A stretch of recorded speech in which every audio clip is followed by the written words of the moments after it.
मैं कृष्ण कुमार साहू आज आप मन ला एक ठी बढ़िया से छत्तीसगढ़ी कविता सुनात हूँ। एकर शीर्षक है जाना है सब कोइला अपन जुन्ना घर। ता भैया हुआ ध्यान लगा के सुना।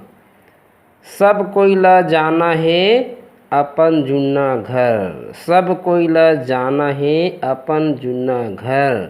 आज ओकर बारी काल बारी एकर, आज ओकर बारी काल बारी एकर। सब कोइला जाना है अपन जुन्ना घर।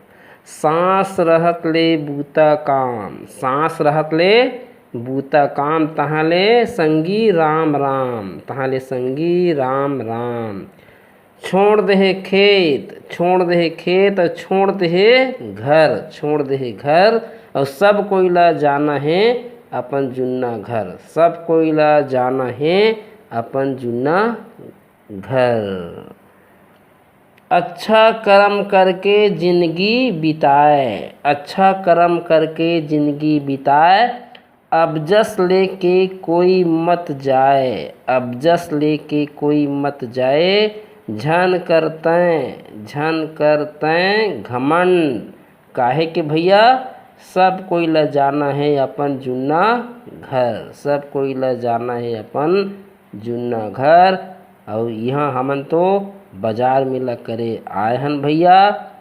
यह तो किराया के घर है और हमार असली घर वहाँ है और वहीं हमन ला एक दिन जाना है। तो कैसे रही से एक कविता है कमेंट करके बता भैया। राम राम।